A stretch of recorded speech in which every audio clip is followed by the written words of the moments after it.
Welcome to Pallavi TV. ఆరోగ్యమే మహాభాగ్యం అంటారు. అంటే ఆరోగ్యంగా ఉంటే సరిపోతది. ఇంకేం లేకున్నా మిగతా అంశాలన్నీ సెకండరీ అని అర్థం. మధ్యప్రదేశ్‌లో ఆ మధ్య దగ్గుమందు తాగిన పాపానికి 11 మంది పిల్లలు చనిపోయారు. సో, ఆ దగ్గుమందులో ఏముంది అనేది తర్వాత ఆరా తీస్తే ఆ డాక్టరు రిఫర్ చేసిన డాక్టర్‌ను అట్లాగే అసలు కంపెనీ ఏంటి అనేది ఆరా తీస్తే ఆ కంపెనీ ఏదైతే ఆ సిరప్ తయారు చేసిన కంపెనీ ఉందో ఆ సిరపు తయారీలో కల్తీ జరిగింది. ఆ కల్తీ కారణంగానే 11 మంది అభం శుభం తెలియని చిన్నారులు చచ్చిపోయారనేది ఆ వార్త. మనం జబ్బు కోసం యేసుకునే మందు నాణ్యత లేకపోతే ఎంత ప్రమాదమో మనకు ఆ ఇన్సిడెంట్ చెప్తది. సో, ఇప్పుడు హైదరాబాద్ దగ్గరికొద్దాం. ఈ ఫోటోలో కనిపిస్తున్న ఈ మేడం పేరు డాక్టర్ శివరంజని సంతోష్. ఈమె దాదాపు 8 సంవత్సరాలుగా ఒక పోరాటం చేస్తుంది. ఏంటి ఆ పోరాటం? ఆ పోరాటం ఆమె కోసమా అంటే కాదు. జనం కోసం. జనాన్ని కంపెనీలు బ్రాండ్‌ల పేరుతో జనాల్ని ఎట్లా మోసం చేస్తున్నాయో ఈమె వివరిస్తూ వస్తా ఉంది. తన సోషల్ మీడియా ప్లాట్‌ఫార్మ్‌లో కావచ్చు, ఏదైనా ఇంటర్వ్యూలో కావచ్చు. సో, ఏంటి అసలు ఎట్లా మోసం చేస్తాయి ఈ కంపెనీలు? ఈమె ఏం పోరాటం చేస్తుందని చూస్తే ఓఆర్ఎస్ అనేది ఒకటుంటది. Orally rehydration salts or solution.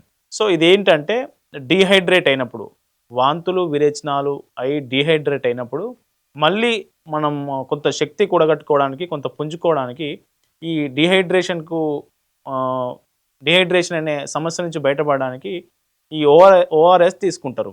So, ఈ ఓఆర్ఎస్ చిన్న పిల్లలకు కావచ్చు, పెద్దలకు కావచ్చు డాక్టర్లు రిఫర్ చేస్తా ఉంటారు.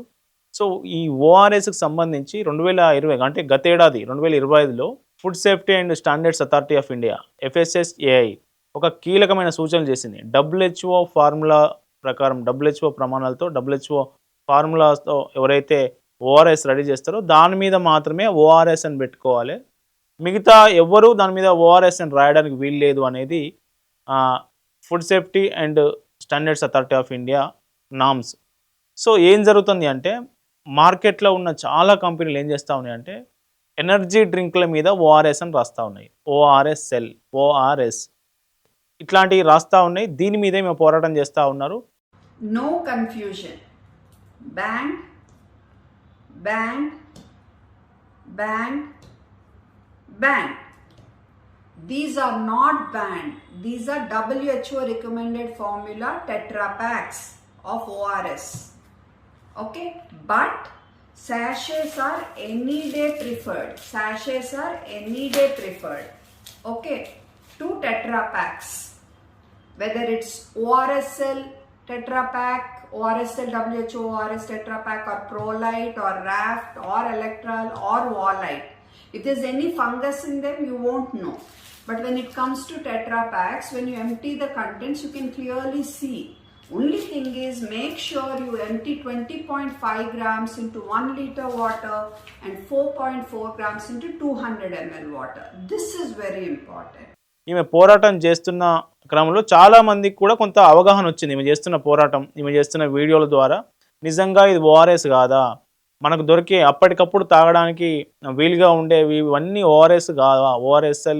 ఓఆర్ఎస్ కాదా? ఇది నిజమైన ఓఆర్ఎస్సే అనుకోని చాలామంది వాటిని కొనుగోలు చేసి తాగుతా ఉన్నారు. సో, ఇది ఆరోగ్యానికి మేలు చేయకపోగా ఇంకా నష్టపరిచే ప్రమాదం కూడా ఉందనేది ఈ డాక్టర్ అభిప్రాయం.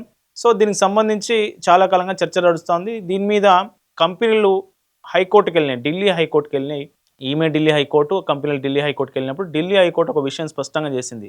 ఈ కంపెనీల ఆరోపణ, ఫార్మా కంపెనీల ఆరోపణ ఏంటంటే గవర్నమెంట్ ఆఫ్ ఇండియా నుంచి గుర్తింపు పొందిన ప్రాడక్ట్‌లే. మా బ్రాండ్‌లను మీరెందుకు కించపరుస్తున్నారు? మా ప్రాడక్ట్‌లను మార్కెట్‌లో వాటిని తక్కువ మీరు చెప్పే మాటల ద్వారా మా బ్రాండ్ దెబ్బతింటుంది. మాకు నష్టం జరుగుతుందనేది ఈ కంపెనీల ప్రధాన అభియోగం. సో, ఈమెకు లీగల్ నోటీస్ ఇచ్చారు. ఈమె మీద పరువు నష్టం దావా కూడా వేశారు.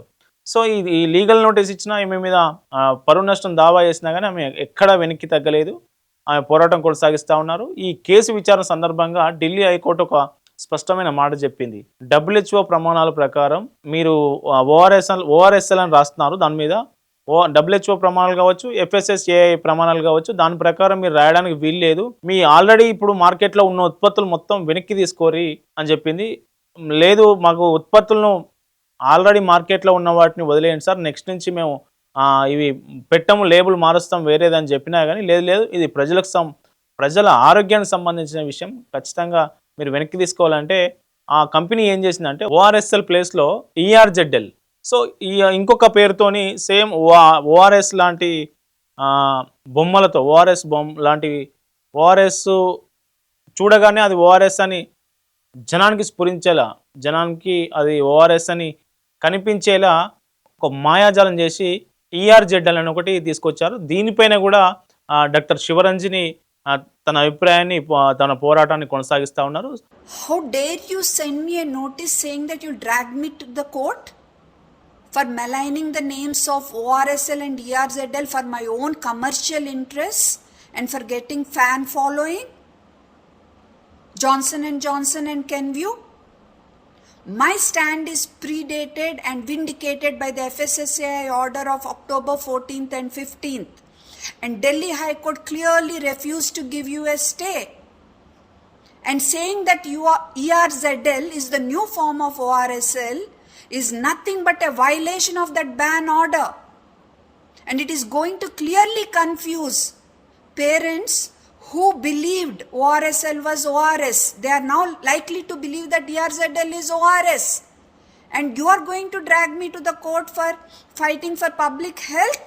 సో కొనసాగిస్తున్న కారణంగా ఆమె మీద ఫార్మా కంపెనీలు ఏవైతే ఉంటాయో ఈ ప్రోడక్ట్లు ఎనర్జీ డ్రింక్ని ఓఆర్ఎస్గా పోర్ట్రేట్ చేస్తూ, ఓఆర్ఎస్గా చిత్రీకరిస్తూ వాళ్ళని బ్రాండ్ నమ్ముకునే ప్రయత్నం చేసే ఫార్మా కంపెనీలు ఏవైతే ఉన్నాయో ఆ ఫార్మా కంపెనీలు వర్సెస్ ఒక డాక్టర్ ఈ పోరాటం కొనసాగుతూ ఉంది. సో దీనికి సంబంధించి ప్రజలకు అవగాహన కల్పిస్తున్న ఈ డాక్టర్కు మద్దతుగా చాలామంది కామెంట్లు పెడతా ఉన్నారు ఆమె చేసినటువంటి వీడియోలకు. సో ఈ కంపెనీల మీద ఆమె కూడా వెనక్కి తగ్గకుండా కంపెనీలపై పోరాటం చేస్తూ ఉన్నారు. కంపెనీలకు కూడా ఏమో వార్నింగ్ ఇస్తూ ఉంది. నేను చెప్పిన ప్రతి మాట food safety and standards authority of India norms ప్రకారమే. సో నా కామెంట్స్ మొత్తం FSSAI సమర్థిస్తున్న పరిస్థితి. మీ ఫార్మా కంపెనీల మాఫియాకి ఎవడు భయపడు అన్నట్టుగా ఆమె ధీటుగా సమాధానం ఇస్తూ ఉన్నారు. సో ఈ డాక్టర్కు మద్దతు పెరుగుతూ ఉంది జనం నుంచి. మరి చివరికి ఏం జరగబోతుంది? ఈ ఆమెకి ఇచ్చినటువంటి నోటీసులు కంపెనీలు వాపసు తీసుకుంటాయా? ఆ కంపెనీల మీద ఈమె పోరాటం కొనసాగించబోతున్నదా మనం చూడాలి. మొత్తానికైతే ఒక బ్రాండ్కి సంబంధించి ప్రజలను మభ్యపెట్టి సొమ్ము చేసుకోవాలనుకుంటున్న కొన్ని కార్పొరేట్ ఫార్మా కంపెనీలతో ఒక డాక్టర్ పోరాటం చేస్తూ ఉంది ప్రజారోగ్యానికి సంబంధించి. ఇది ప్రజల ఆరోగ్యం వర్సెస్ కంపెనీ బ్రాండ్. సో ఈ యుద్ధం అయితే కొనసాగుతూ ఉంది. ఈ ఇష్యూ మీద మీరు కూడా మీ కామెంట్ తెలియజేయండి. ఆ డాక్టర్కు మద్దతుగా నిలవాల్సిన అవసరం ఉంది. ఇట్లాంటి ప్రజలకు అవగాహన కల్పించే డాక్టర్లను, ప్రజాభిప్రాయాన్ని, ప్రజల ఆరోగ్యాన్ని కోరుకునే డాక్టర్లను వాళ్ళకు మద్దతు ఇవ్వాల్సిన బాధ్యత మనందరిపైన ఉంది.